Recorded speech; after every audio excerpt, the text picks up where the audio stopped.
Uric acid കൊണ്ട് ലൈംഗിക ശേഷിക്കുറവ് എങ്ങനെയാണ് ഉണ്ടാകുന്നത്? അതായത് നമ്മുടെ ശരീരത്തിലെ മെറ്റബോളിസം കൊണ്ട് തന്നെ പ്യൂരിൻ മാറിയിട്ട് യൂറിക് ആസിഡായി മാറുന്നു. ഈ യൂറിക് ആസിഡിൻ്റെ ലെവല് 3.5 മുതൽ 7.2 വരെ വരാം. ലിംഗത്തിനുള്ളിലുള്ള ഒരു ബലൂൺ പോലെയുള്ള ഒരു ഭാഗമാണത്. അതിന് വികസിക്കാൻ കഴിയാതെ വരുന്നു. അങ്ങനെ ലൈംഗിക ശേഷിക്കുറവ് അനുഭവപ്പെടുന്നു. ഇതോടൊപ്പം തന്നെ അവരുടെ ടെസ്റ്റോസ്റ്ററോണ്, മറ്റ് ഹോർമോണുകൾ എല്ലാം ടെസ്റ്റ് ചെയ്യേണ്ടതുണ്ട്. ഞരമ്പുകളുടെ കാര്യം ടെസ്റ്റ് ചെയ്യേണ്ടതുണ്ട്. യൂറിക് ആസിഡ് ഉണ്ടാകുന്നതോടുകൂടി ഞരമ്പുകൾക്കും ക്ഷതമേൽക്കാറുണ്ട്. അങ്ങനെ ഞരമ്പുകളുടെ കാര്യങ്ങൾ പരിശോധിക്കുന്നു. ഇതെല്ലാം പരിശോധിച്ചതിന് ശേഷം അവർക്കുള്ള യൂറിക് ആസിഡ് കുറയ്ക്കുവാനുള്ള ആഹാര നിർദ്ദേശം നൽകുന്നു. അതുപോലെ തന്നെ യൂറിക് ആസിഡ് കുറയാനുള്ള മരുന്നുകൾ നൽകുന്നു. അതിനോടൊപ്പം തന്നെ ലൈംഗിക ശേഷിക്കുറവ്, ലൈംഗിക ശേഷി വീണ്ടെടുക്കുവാനുള്ള മരുന്നുകളും നൽകുന്നു. ഇതാണ് അതിൻ്റെ ചികിത്സാ രീതികൾ.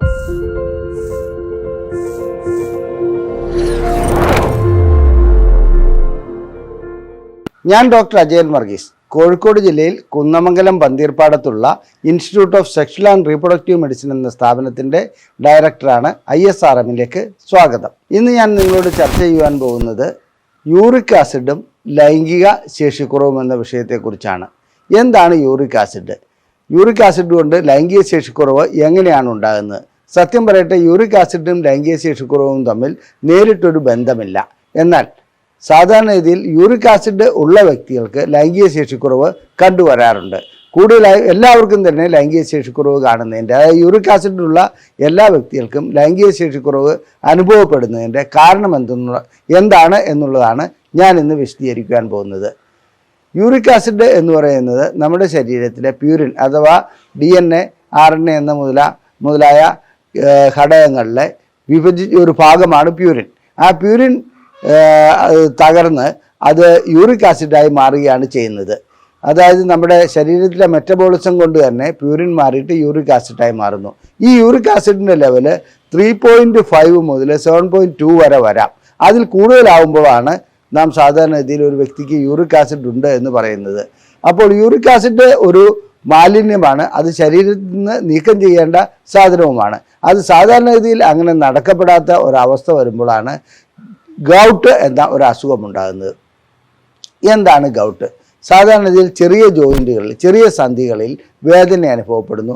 അവിടെ ചുവന്ന് തടുത്ത് കാണപ്പെടുന്നു. ഇതെല്ലാമാണ് അതിൻ്റെ ലക്ഷണങ്ങൾ. കഠിനമായ വേദനയാണ് രോഗികൾക്ക് അനുഭവപ്പെടുന്നത്. സാധാരണഗതിയിൽ രോഗികൾ ഡോക്ടറെ സമീപിക്കേണ്ടതായി തന്നെ വരും. ആ വേദനയ്ക്ക് വേദന സംഹാരികളോ അല്ലെങ്കിൽ യൂറിക് ആസിഡ്, താൽക്കാലികമായി വേദന സംഹാരികൾ നൽകുന്നു. യൂറിക് ആസിഡ് മൂലമുണ്ടാകുന്ന ഗൗട്ടിന് സാധാരണ ചെയ്യുന്നത് കണ്ടിന്യൂസ് ആയി കഴിക്കുവാൻ, നിരന്തരമായി കഴിക്കുവാൻ 1-2 മാസത്തേക്ക് ഗുളികകളും നൽകുന്നു. ഇതാണ് അതിൻ്റെ ചികിത്സാ രീതി. എന്നാൽ നാം അറിയപ്പെടാതെ പോകുന്ന മറ്റൊരു കാര്യമുണ്ട്. ഈ യൂറിക് ആസിഡ് ഉയരുന്നതോടുകൂടി ലൈംഗിക ശേഷിക്കുറവ് അനുഭവപ്പെടുന്നു. രണ്ടും രണ്ട് ദിശയിലാണെന്ന് മാത്രം. യൂറിക് ആസിഡ് എങ്ങനെയാണ് ഉണ്ടാകുന്നത്? നമ്മുടെ ഈ പ്യൂരിൻ എന്ന ഈ ഘടകം ഉപയോഗിച്ച് യൂറിക് ആസിഡ് ഉണ്ടാകുമ്പോൾ ശരീരത്തിലെ, അതായത് രക്തക്കൊള്ളുകളുടെ ഉൾഭാഗത്തെ എൻഡോത്തീലിയം, ഞാൻ പലപ്പോഴും പറഞ്ഞിട്ടുണ്ട്, എൻഡോത്തീലിയം എന്നത് രക്തക്കൊള്ളുകളുടെ ഉൾഭാഗമാണ്. ആ ഉൾഭാഗത്തിന് തകർച്ച ഉണ്ടാകുന്നു. അതുകൊണ്ട് തന്നെ നൈട്രിക് ഓക്സൈഡ് ഉൽപ്പാദിപ്പിക്കുവാൻ കഴിയാത്ത ഒരവസ്ഥയിലേക്ക് വരുന്നു. നാം ഇതിനു മുമ്പ് നൈട്രിക് ഓക്സൈഡിനെ കുറിച്ച് കൂടുതലായി വിശദീകരിച്ചിട്ടുണ്ട്. നൈട്രിക് ഓക്സൈഡ് ഉണ്ടെങ്കിൽ മാത്രമേ ലിംഗത്തിലെ കോർപ്പസ് കാവർനസിന് വികസിക്കുവാൻ കഴിയുള്ളൂ. അഥവാ ശരീരത്തിൽ നിന്നും രക്തം വന്നിട്ട് ലിംഗത്തിലേക്ക് എത്തുമ്പോൾ ലിംഗത്തിൽ അത് തളം കെട്ടി നിൽക്കേണ്ടതുണ്ട്. അതിന് നൈട്രിക് ഓക്സൈഡ് ആവശ്യമാണ്. യൂറിക് ആസിഡ് ഉണ്ടാകുന്നതോടുകൂടി എൻഡോത്തീലിയം തകരുന്നു. എൻഡോത്തീലിയം തകരുന്നതോടുകൂടി എന്താണ് സംഭവിക്കുന്നത്? നൈട്രിക് ഓക്സൈഡ് ഉൽപ്പാദിപ്പിക്കാൻ കഴിയാതെ വരുന്നു. അങ്ങനെ നൈട്രിക് ഓക്സൈഡ് ഉൽപ്പാദിപ്പിക്കാൻ കഴിയാതെ വരുന്ന അവസ്ഥയിൽ തീർച്ചയായിട്ടും ലൈംഗിക ശേഷിക്കുറവ് അനുഭവപ്പെടുന്നു. കോർപ്പസ് കാവേർനസത്തിന് വികസിക്കുവാൻ കഴിയാതെ വരുന്നു. ലിംഗത്തിനുള്ളിലുള്ള ഒരു ബലൂൺ പോലെയുള്ള ഒരു ഭാഗമാണത്. അതിന് വികസിക്കാൻ കഴിയാതെ വരുന്നു. അങ്ങനെ ലൈംഗിക ശേഷിക്കുറവ് അനുഭവപ്പെടുന്നു. അപ്പോൾ നാം എന്താണ് ചെയ്യേണ്ടത്? സാധാരണഗതിയിൽ രോഗികൾ ലൈംഗിക ശേഷിക്കുറവുമായി ഇവിടെ എത്തുമ്പോൾ ഞങ്ങൾ എല്ലാ പരിശോധനകളും നടത്താറുണ്ട്. അതായത് അവരുടെ ലിപ്പിഡ് പ്രൊഫൈൽ നോക്കാറുണ്ട്. കൊളസ്ട്രോളിൻ്റെ 5 തരത്തിലുള്ള, അതായത് LDL, HDL, അതുപോലെ വെരി ലോ ഡെൻസിറ്റി ലിപ്പോപ്രോട്ടീൻ, അങ്ങനെയുള്ള എല്ലാം ഞങ്ങൾ പരിശോധിക്കാറുണ്ട്. അതുപോലെ തന്നെ ഞങ്ങൾ ചെയ്യാറുണ്ട് ലിവർ ഫങ്ഷൻ ടെസ്റ്റ്. ഇനി അതിനോടനുബന്ധിച്ച് ചെയ്യുന്ന ഒന്നാണ് യൂറിക് ആസിഡ് ടെസ്റ്റും. കിഡ്നി ടെസ്റ്റും അങ്ങനെ എല്ലാ ടെസ്റ്റുകളും ചെയ്യാറുണ്ട്. എന്നിരുന്നാലും ഈ യൂറിക് ആസിഡ് ടെസ്റ്റ് ഹൈ ലെവലിൽ കാണുകയാണെങ്കിൽ ആ വ്യക്തികളോട് അവരുടെ ലൈംഗിക ശേഷിക്കുറവിൻ്റെ കാരണം അതാണോ എന്നുള്ളത് നാം പരിശോധിച്ച് നോക്കേണ്ടതുണ്ട്, മറ്റു രീതിയിലുള്ള പരിശോധനകൾ. അപ്പോൾ യൂറിക് ആസിഡ് കൂടുതലായി കാണുന്ന വ്യക്തികൾക്ക് നാം ആഹാര നിയന്ത്രണമാണ് കൂടുതലായി നൽകാറുള്ളത്. എങ്ങനെയാണ് യൂറിക് ആസിഡ് ആഹാരത്തിൽ കൂടി വരുന്നത്? നാം കഴിക്കുന്ന ആഹാരത്തിൽ നിന്ന് തന്നെയാണ് ഈ യൂറിക് ആസിഡ് കൂടുതലായി ഉണ്ടാകുന്നത്. അതിൽ മാംസം, അതിന് റെഡ് മീറ്റ് ഒരു പ്രധാന ഘടകമാണ്. ചില മത്സ്യങ്ങൾ, സമുദ്ര ഉൽപ്പന്നങ്ങളായിട്ടുള്ള ചില കക്ക, അങ്ങനെയുള്ള സാധനങ്ങളെല്ലാം തന്നെ അതായത് യൂറിക് ആസിഡ് കൂട്ടുന്ന ഘടകങ്ങളാണ്. വളരെ അപൂർവമാണ് വെജിറ്റബിൾസിൽ കാണാറുള്ളത്. എന്നിരുന്നാലും ചില വെജിറ്റബിൾസിൽ യൂറിക് ആസിഡ് ഉണ്ടാകാറുണ്ട്. ഇനി ആ യൂറിക് ആസിഡ് ഉണ്ടാകുന്ന വ്യക്തികളെ സംബന്ധിച്ചിടത്തോളം അവരുടെ ലെവൽ കൂടുതലാണെങ്കിൽ അവർക്ക് ആഹാര നിയന്ത്രണമാണ് ആദ്യമായി ഏർപ്പെടുത്തേണ്ടത്. ഈ രീതിയിലുള്ള ആഹാരങ്ങൾ കഴിക്കാതിരിക്കുക, ആഹാരത്തിൽ മാറ്റം വരുത്തുക. ആഹാരത്തിൽ മാറ്റം വരുത്തിയതിന് ശേഷം യൂറിക് ആസിഡിൻ്റെ ലെവൽ കുറയുന്നതോടുകൂടി അവരുടെ എൻഡോത്തീലിയം പഴയ രൂപത്തിലേക്കാവുന്നു. അതായത് ഇതിൽ കാണപ്പെടുന്ന നമ്മുടെ രക്തക്കുഴലിൻ്റെ ഉൾഭാഗത്തുള്ള ആ എൻഡോത്തീലിയത്തിന് അഥവാ ഉൾഭാഗത്തിന് തകരാറ് വന്നിട്ടുണ്ടെങ്കിൽ അത് പൂർവ്വസ്ഥിതിയിലേക്ക് വരുന്നതോടുകൂടി നൈട്രിക് ഓക്സൈഡിൻ്റെ ഉൽപ്പാദനം കൂടുതലാവുന്നു. അങ്ങനെ അവരുടെ ലൈംഗിക ശേഷി വീണ്ടെടുക്കുവാൻ കഴിയുന്നു. ചിലർക്ക് താൽക്കാലികമായി, അതായത് തുടക്കത്തിൽ തന്നെ കഠിനമായ ലൈംഗിക ശേഷി കുറവുണ്ടെങ്കിൽ ഞങ്ങൾ അതിനനുസരിച്ചുള്ള ട്രീറ്റ്മെൻറ്റ് നൽകാറുണ്ട്. അതായത് ഗുളികകൾ ഏതെല്ലാമാണോ വേണ്ടത്, ലൈംഗിക ശേഷിക്കുറവിന് ഉതകുന്ന ഗുളികകൾ നൽകാറുണ്ട്. ഇതോടൊപ്പം തന്നെ അവരുടെ ടെസ്റ്റോസ്റ്ററോൺ, മറ്റ് ഹോർമോണുകൾ എല്ലാം ടെസ്റ്റ് ചെയ്യേണ്ടതുണ്ട്. ഞരമ്പുകളുടെ കാര്യം ടെസ്റ്റ് ചെയ്യേണ്ടതുണ്ട്. യൂറിക് ആസിഡ് ഉണ്ടാകുന്നതോടുകൂടി ഞരമ്പുകൾക്കും ക്ഷതമേൽക്കാറുണ്ട്. അങ്ങനെ ഞരമ്പുകളുടെ കാര്യങ്ങൾ പരിശോധിക്കുന്നു. ഇതെല്ലാം പരിശോധിച്ചതിന് ശേഷം അവർക്കുള്ള യൂറിക് ആസിഡ് കുറയ്ക്കുവാനുള്ള ആഹാര നിർദ്ദേശം നൽകുന്നു. അതുപോലെ തന്നെ യൂറിക് ആസിഡ് കുറയാനുള്ള മരുന്നുകൾ നൽകുന്നു. അതിനോടൊപ്പം തന്നെ ലൈംഗിക ശേഷി വീണ്ടെടുക്കുവാനുള്ള മരുന്നുകളും നൽകുന്നു. ഇതാണ് അതിൻ്റെ ചികിത്സാ രീതികൾ. ഇനി മറ്റൊരു കാര്യം, നാം കഴിക്കുന്ന ആഹാരത്തിൻ്റെ കാര്യം ഞാൻ പറഞ്ഞു. ഇപ്പോഴുള്ള ഒരു പ്രവണത എന്താണെന്ന് വെച്ചാൽ മിക്കപ്പോഴും കീറ്റോ ഡയറ്റ് അങ്ങനെയുള്ള പല കാര്യങ്ങളിലേക്കും ജനങ്ങൾ പോകാറുണ്ട്. അതായത് നമ്മുടെ ശരീരഭാരം കുറയ്ക്കുവാനും മറ്റുമായിട്ട്. ഇങ്ങനെ കാണുന്ന ചില ആഹാര രീതികൾ വളരെ അപകടം പിടിച്ചതാണ്. കീറ്റോ ഡയറ്റ് അപകടമാണെന്നല്ല പറയുന്നത്, അതിൽ കണ്ടമാനം റെഡ് മീറ്റ് അങ്ങനെയുള്ള കാര്യങ്ങൾ ഉൾപ്പെടുത്തിക്കൊണ്ട് ചെറുപ്പക്കാർ ആഹാരം കഴിക്കുന്നതായി കാണാം. ഈ രീതിയിലുള്ളവർക്ക് അതായത് യൂറിക് ആസിഡ് ഉണ്ടാകുവാനും അതോടൊപ്പം തന്നെ ലൈംഗിക ശേഷിക്കുറവ് ഉണ്ടാകുവാനും സാധ്യതയുണ്ട്. ഒന്നുകൂടി പറയട്ടെ, യൂറിക് ആസിഡ് അല്ല ലൈംഗിക ശേഷിക്കുറവ് ഉണ്ടാക്കുന്നത്. യൂറിക് ആസിഡ് മൂലമുണ്ടാകുന്ന എൻഡോത്തീലിയൽ ഡാമേജ് ആണ്. ഈ യൂറിക് ആസിഡ് വളരെയധികം കൂടുതലായി വരികയാണെങ്കിൽ അത് ഹൃദയത്തെ ബാധിക്കും. അതുപോലെ തന്നെ കിഡ്നിയെ ബാധിക്കും. കിഡ്നിയെ എങ്ങനെയാണ് ബാധിക്കുന്നത്?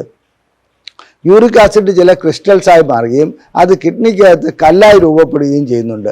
യൂറിക് ആസിഡ് സ്റ്റോൺ എന്ന് പറയുന്നത് സ്വാഭാവികമായിട്ടും അതിനകത്ത് കാണാറുണ്ട്. അങ്ങനെ കാണപ്പെടുന്ന കല്ല് കിഡ്നിയെ തകർക്കുന്നു. കിഡ്നികൾ തകരുന്നതോടുകൂടി ലൈംഗിക ശേഷി കുറവുണ്ടാകുന്നു. അതുപോലെ തന്നെ ഇത് ഹൃദയത്തെ ബാധിക്കുന്നുണ്ട്. ഹൃദയത്തിൻ്റെ ശക്തി കുറയുന്നതോടുകൂടി ലൈംഗിക ശേഷി കുറവുണ്ടാകുന്നു. അപ്പോൾ നേരിട്ടല്ലെങ്കിൽ കൂടി വൃക്കകളെ ബാധിക്കുന്നത് കൊണ്ട്, ഹൃദയത്തെ ബാധിക്കുന്നതുകൊണ്ട് യൂറിക് ആസിഡ് ലൈംഗിക ശേഷിക്കുറവുണ്ടാക്കുന്ന ഒരു ഘടകമാണെന്ന് നമുക്ക് പറയാം, നേരിട്ടല്ല എന്ന് മാത്രം. അപ്പോൾ ഈ രീതിയിലുള്ള ഏതെങ്കിലും മാറ്റം അവർക്ക് വന്നിട്ടുണ്ടോ? അതായത് അവരുടെ വൃക്കകൾക്ക് തകരാറ് വന്നിട്ടുണ്ടോ, ഹൃദയത്തിന് തകരാറ് വന്നിട്ടുണ്ടോ? ഇതും ഞങ്ങൾ ആ കൂട്ടത്തിൽ പരിശോധിക്കാറുണ്ട്. അങ്ങനെ അത്തരം പരിശോധനകൾ നടത്തുന്നതോടുകൂടി ഇദ്ദേഹത്തിൻ്റെ മെഡിക്കൽ ചെക്കപ്പ് ഏറെക്കുറെ പരിപൂർണമാകുകയും ആ മെഡിക്കൽ ചെക്കപ്പ് വഴിക്ക് നമുക്ക് അദ്ദേഹത്തിന് യൂറിക് ആസിഡ് വഴിക്ക് എന്തെല്ലാം അസുഖങ്ങളാണ്, അതായത് ഹൃദയത്തെ ബാധിച്ചിട്ടുണ്ടോ, വൃക്കകളെ ബാധിച്ചിട്ടുണ്ടോ, ഇതെല്ലാം നമുക്ക് അറിയുവാൻ കഴിയുന്നു. അതിനുശേഷം അതിനോടനുബന്ധിച്ച് അത്തരം അസുഖങ്ങൾക്കും ലൈംഗിക ശേഷിക്കുറവിനുമുള്ള ചികിത്സ നൽകുകയാണ് ഞങ്ങളിവിടെ ചെയ്യുന്നത്. പിന്നീട് യൂറിക് ആസിഡ് ചില വ്യക്തികളിൽ പാരമ്പര്യമായി കണ്ടുവരുന്നുണ്ട്. അത്തരം വ്യക്തികൾ വളരെയധികം സൂക്ഷിക്കേണ്ടതുണ്ട്. അവർ ആഹാര രീതി തുടക്കം മുതലേ നിയന്ത്രിച്ചു പോവുകയാണെങ്കിൽ അവർക്കങ്ങനെ യൂറിക് ആസിഡിൻ്റെ നിയന്ത്രണത്തിൽ കൊണ്ടുവരാൻ കഴിയും. ഇത്തരം വ്യക്തികളെ സംബന്ധിച്ചിടത്തോളം അവർ എത്ര ശ്രമിച്ചാലും ചിലപ്പോൾ നടക്കാതെ വരുന്ന ചില ഘട്ടങ്ങളും ഉണ്ടാകാറുണ്ട്. എന്നിരുന്നാലും ആഹാര രീതിയും അതിനോടനുബന്ധിച്ചുള്ള മരുന്ന് കൊണ്ടുള്ള ചികിത്സയും യൂറിക് ആസിഡിനെ നിയന്ത്രിക്കുവാൻ കഴിയും. എൻഡോത്തീലിയം തകർക്കാതിരിക്കുക, അതായത് നമ്മുടെ രക്തക്കൊഴലുകളെ തകർക്കാതിരിക്കുക. രക്തക്കൊഴലുകളുടെ ഉൾഭാഗം തകരുന്നതോടുകൂടി ലൈംഗിക ശേഷിക്കുറവ് മാത്രമല്ല, പ്രഷർ ഉടലെടുക്കാം, മറ്റ് അസുഖങ്ങൾ ഉടലെടുക്കാം, ഹൃദ്രോഗം ബാധിക്കാം, വൃക്കകളെ തകരാറിലാക്കാം. ഇതുകൊണ്ട് യൂറിക് ആസിഡ് എന്നത് നിസ്സാരമായി അവഗണിച്ച് കളയേണ്ട ഒന്നല്ല. അത് തീർച്ചയായിട്ടും നാം പരിശോധിച്ച് ഇടയ്ക്കിടയ്ക്ക് പരിശോധിച്ചുകൊണ്ടിരിക്കുക.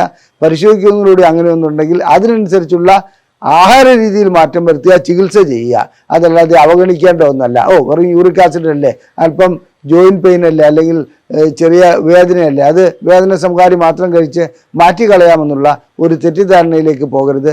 മാരകമായ പ്രശ്നങ്ങൾ ഉണ്ടാക്കാൻ കഴിയുന്ന ഒന്നാണ് യൂറിക് ആസിഡിൻ്റെ ലെവൽ ഉയരുക എന്നുള്ളത്. എൻ്റെ ഈ വീഡിയോ നിങ്ങൾക്ക് ഇഷ്ടപ്പെട്ടുവെങ്കിൽ നിങ്ങളുടെ സുഹൃത്തുക്കൾക്ക് ഇത് ഷെയർ ചെയ്ത് കൊടുക്കുക. ലൈംഗിക പ്രശ്നങ്ങൾക്ക് എല്ലാ രീതിയിലുള്ള ചികിത്സ നൽകുന്ന ഒരു സ്ഥാപനമാണ് ISRM. നിങ്ങൾക്ക് ചികിത്സ ആവശ്യമുണ്ടെങ്കിൽ ഈ കാണിച്ചിരിക്കുന്ന നമ്പറിൽ നിങ്ങൾ വാട്സപ്പ് ചെയ്യുക. നമ്പറിൽ വിളിച്ച് ബുക്ക് ചെയ്യാവുന്നതുമാണ്. ISRM എന്ന് വാട്സപ്പ് ചെയ്യുന്ന വ്യക്തികൾക്ക് ഞങ്ങൾ ഇവിടെ നിന്നും പ്രസിദ്ധീകരിച്ചിട്ടുള്ള ലൈംഗിക ശേഷിക്കുറവിനെ കുറിച്ചുള്ള ഒരു സമ്പൂർണ്ണ പുസ്തകം നിങ്ങൾക്ക് PDF ഫോർമാറ്റായി സൗജന്യമായി അയച്ചു നൽകുന്നതാണ്. നന്ദി, നമസ്കാരം.